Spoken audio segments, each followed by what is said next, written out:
What's going on, everybody?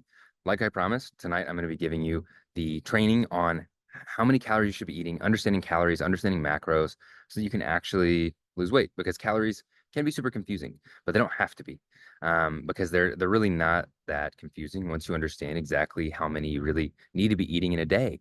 But that part can be hard to come across, especially when you don't really track your food, you don't know how many calories you've been eating. And it makes it difficult to understand exactly where to be. So that's what I'm going to kind of cover tonight, along with how macros, so protein, carbs, and fats fit into that a little bit, and then how many calories you should be eating in a fat loss phase to actually lose fat, because that's what you want to do. That's the goal. This group is called Confident Fat Loss for Women for a reason, because you are all here because you want to get better health markers, you want to lose some fat, and you want to look great when you look in the mirror. So to start, let's understand calories a little bit. What even are calories? Now, calories a lot of times have been demonized by dieting community. You want less calories, less calories, less calories, low calorie this, low calorie that. But calories are your fuel. They're your energy source. 1 calorie is just like an energy source for your body to burn. So instead of thinking of calories as like this really bad thing, calories make you fat.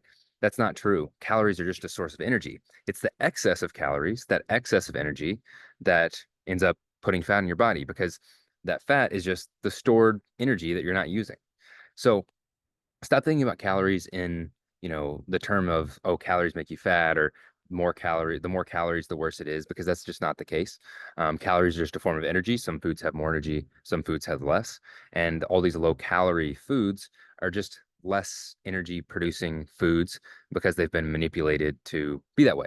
And then the higher calorie foods, whether depending on what they are, like a piece of cake obviously has a lot of calories, but it has a lot of calories because it's pumped with a bunch of sugar, and it's easy to get a bunch of sugar into that like small piece. Whereas, a full avocado might have a lot of calories, but it's also got a ton of nutrients in it that kind of gives it that higher calorie amount, and along with fat. So understand that calories are not bad. Calories are just energy. Excess of calories is bad, and that's why you need to understand exactly how many you should be consuming, because you can't just slash your calories because you'll consume too little. Because again, that energy piece, you're not going to have enough energy to thrive and survive, and your metabolism is not going to function as properly as it should. If that's the scenario, then your thyroid's not going to work as well, your hormones aren't going to work as well. So you need to have at least enough calories to feel good while you can still lose fat. But then if you have too many calories, that's when you start putting weight on. So the first thing that you need to find in terms of your calories so that you can know how much to be at to lose weight is your maintenance calories, which is just how many calories you consume in a day compared to how many calories you burn. And that kind of is where it's even. That's where it's at maintenance. You're not gaining weight or you're not losing weight. Now, maintenance is different for everybody. If you're a smaller person, it's going to be less than 2,000 calories. It might be 15, 1,600. If you're a larger person, like taller, and you have more mass on you, it might be 25, 2,600. It also depends on your metabolism, how fast your metabolism is running. So if you've been dieting on and off over the years, your metabolism probably doesn't work that great. So your maintenance is going to be a little lower than it should be. Whereas, just as an example, myself, I've got a lot of muscle. I've been building up and speeding up my metabolism over the years, so I can probably eat 200 to 300 calories more than a normal person my size could. And that just depends on who you are and where you're at. Now, these maintenance calories are literally just how much energy you need in a day as well. So your body functions off of, let's say, 1,700 calories is what your body functions perfectly at maintenance on. That's just how much energy you need. You need 1,700 calories worth of energy. So we can stop thinking of it as fat, like you're gaining and losing fat, and you're like at the right energy balance, because that's really what calories are. It's an energy balance. So having enough calories is important as well. You don't want to just not eat anything because you can't function properly. What goes into those calories though? So what makes up 17, 1,800 calories? And that's going to be protein, carbs, and fats. That's going to be your macros. Protein has 4 calories per gram of protein. Carbs have 4 calories per gram of protein, and fat has 9 calories per gram of fat. So, in the early 2000s, that low fat craze to lose weight was only brought about because fat has more calories in it than protein and carbs. So people were pushing low fat because the less fat meant the less amount of calories. But fat is super important. So are carbs and protein. Fat helps you regulate your hormones. It helps you have better digestion. And it's going to help all kinds of things from your skin to muscle growth to motility. So you need fat. And that's why the low fat craze doesn't really work because you need it. Again, then carbs. Carbs were demonized and still are. And for the reason I can't understand, but in my mind, it's because a lot of the highly processed, ultra processed, sugary foods are carb based just because there's sugar in them or because it's easy to process and package carbs. And so people are overeating these highly processed foods and in turn intaking too many carbs. And so then carbs get demonized, even though carbs are great for you. Carbs are non-essential, but in my mind, for most people, they are very essential.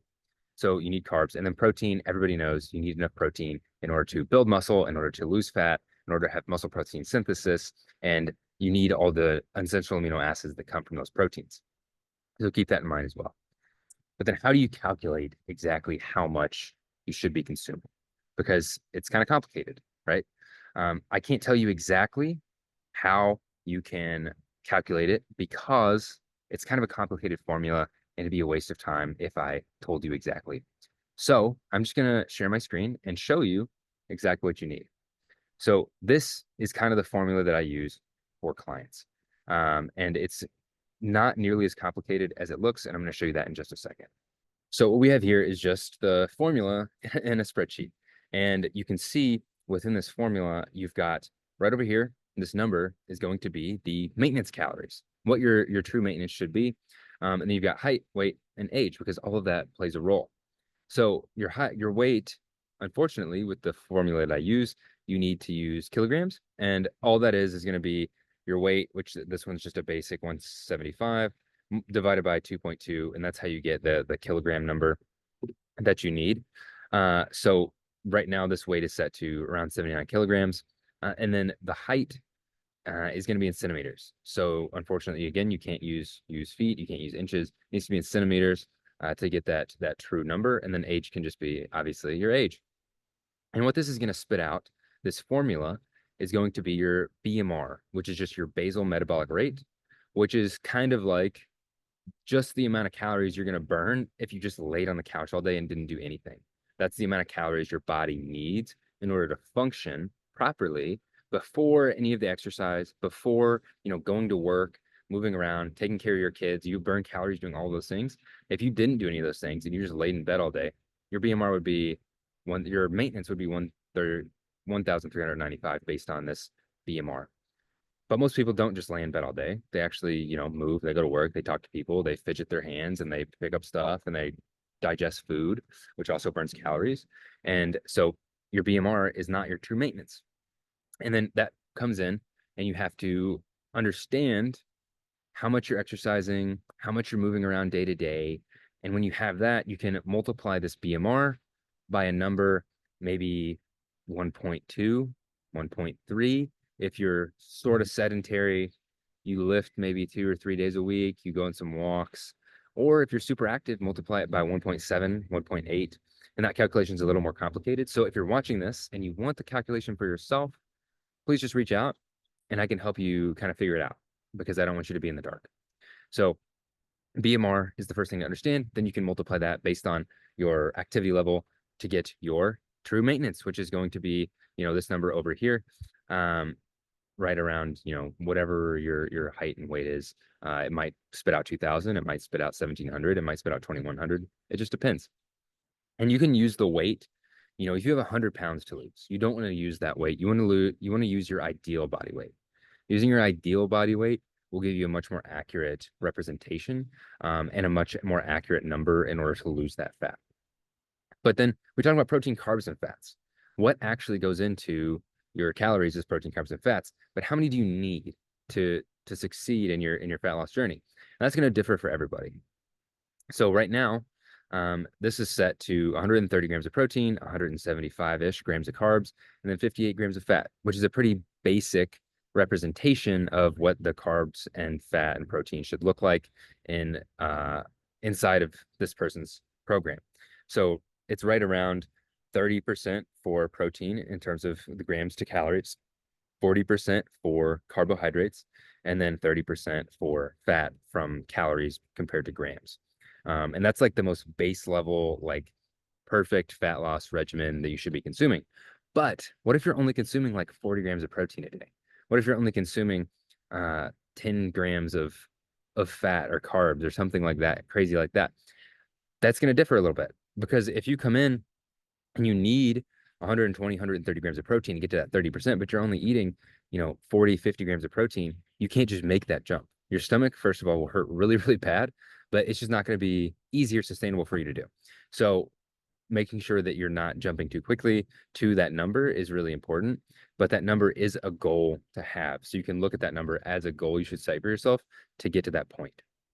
And then once you do that, you can know like this is the number I set. I hit this. We can start losing fat because I'm at this goal rate. Okay. The protein, carbs, and fats, the makeup is not as important as just the protein number when trying to lose weight, unless you have some severe, energy issues or you have something going on with your gallbladder. You might not want to eat as much fat, stuff like that. Some underlying conditions might need a different profile. So you need to understand if that's the case for yourself. But how many calories should you be eating to lose weight if this is your maintenance? So I'm just going to round up to 1800 because it makes it easier. If 1800 calories you find out is your maintenance, you eat there for a little, like 2 or 3 weeks, you notice you're not gaining weight, you're not losing weight. 1800 calories is the sweet spot. If that's the case, then once you go into a fat loss phase, to lose 1 pound a week, which is very sustainable, very doable, and very healthy, 1 pound a week. A reminder again, 1 pound a week, because a lot of people don't see 2 or 3 pounds a week and they think that they're a failure. 1 pound a week is very healthy, very sustainable. If you have a lot of weight to lose, you might see 2, 3, 4 pounds a week at the start, just because fat's gonna come off really quickly, inflammation is gonna come off really quickly. But then later on, you should be looking for that 1 pound a week marker. To do that, you need to be in a 500 calorie a day deficit. So if you're at 1800, that's 1300. If you're 2000, it's 1500. And that's a very sustainable number. To do that effectively, you should practice it a little bit. Maybe within weeks, you're eating right around maintenance. So make 2 or 3 days a week at 1500 calories your goal. See how you feel. If you're extremely hungry, you need to figure out ways to negate that before you try to do a full week of it. And then once you go into that phase, that fat loss phase, you just stay right around that 1500 calorie mark or 1300 calorie mark to lose that fat. And you should see right around 1 pound a week of fat loss. Like I said, again, if you have a lot of weight to lose, like 60, 70, 100 pounds, you might see a little bit faster fat loss at the start because your body's just going to want to get rid of it really quickly. So keep that in mind. That's how you calculate that. That's the number you should be at when trying to lose weight. Again, 500 calorie deficit based on where your maintenance is. So you need to figure out your maintenance first. The online calculators are not great for doing that. So again, if you need some help doing that, let me know and I can kind of help you calculate it. And then you can get your protein, carbs, and fats from that. Now, the bonus that I am going to talk about a little bit is how to actually cycle your calories to make the fat loss phase much less miserable. Because if you're in a fat loss phase for months on end, you're going to get really fatigued. You're going to be so sick of trying so hard to keep your calories low, and you're going to be hungry until the point where your metabolism starts adapting, which you don't want. And then you're going to you're going to stop losing weight because your metabolism adapted because you stayed in that deficit for way too long. Depending on who you are and kind of where you're at in your skill set and your journey, I usually recommend staying in a fat loss phase as calorie deficit for 3 to 4 weeks at a time, and then coming out of it for a week. Or you could get more aggressive and stay in it for 6 weeks at a time, but then I'd come out of it for a couple weeks to give your metabolism a little bit more time to adapt back, because that's the most important key. That's why you come out of it so that your metabolism can make sure it doesn't adapt to that really low number. And then your muscle also can continue growing because you are refueling it, you're refeeding it. A lot of times people call it like a refeed week or a refeed day if you wanted to do like a, a day of refeed and then go back into the deficit or whatever. But you can't do, like a day of refeed every single week because then that just throws off your entire calorie deficit for the week. So you have to make sure you're kind of spreading those days out a little bit. But cycling the calorie deficit is shown to help mentally a ton because you have a week to look forward to of like, oh, I don't have to try so dang hard. to lose fat. And you might be thinking, well, will I not lose fat within that refeed week? Like I'm making great progress. I don't want to raise my calories again. And I can assure you that it's going to help you more than it's going to hurt you on your fat loss progress because your body needs that time to like get the fuel to feel good again. Because if your body is overly stressed from being in that deficit, from shedding fat, it's not going to be nearly as effective in the fat loss phase. So if you take that stress off of it over a week time, your body has time to go, oh, okay, we have enough fuel. We don't need to pare down the metabolism. We don't need to look at this as a stressful time. So we're chill. And if that's the case, then when you go back to the fat loss phase, you're just going to start losing weight again. In fact, I had a client that was in a fat loss phase. The first phase, we went through 3 weeks of a deficit and she lost 3 pounds. Perfect. Then we went to the refeed week, didn't gain anything back. The next phase, we went through 3 weeks of a deficit. She lost nothing. And she was thinking, what am I doing wrong? Am I not tracking my calories right? I'm like, it's okay. Like, let's just go back into the refeed week. We'll get back into it and see what happens. In the refeed week, the 1 week, she lost 3 pounds. So what happened? Her body was just overly stressed. She refed it. It said, oh, we're actually pretty chill. And from those 3 weeks of the deficit she did prior, she had probably lost some fat. She had gained some inflammation. And then immediately she lost it all in that refeed week. So make sure you're doing those refeed weeks. I think they're vital to keeping your mind right, to keeping your mindset strong, and to actually helping you lose all that fat. So that is everything in terms of calories in, out, how many you should be eating, how to calculate it. Let me know if you want help calculating it, and the macros that go into that, and then how to cycle those too. I hope this was super helpful. I'm sorry I couldn't do a live webinar today with the travel and everything. It just makes it kind of hard to do it on the right time zone. So if you have any questions, please put them in the comments. Please DM me if you have any questions. But I hope this training was super helpful because the calories can be kind of hard to understand. Let me know if you need anything. Thank you everybody for watching.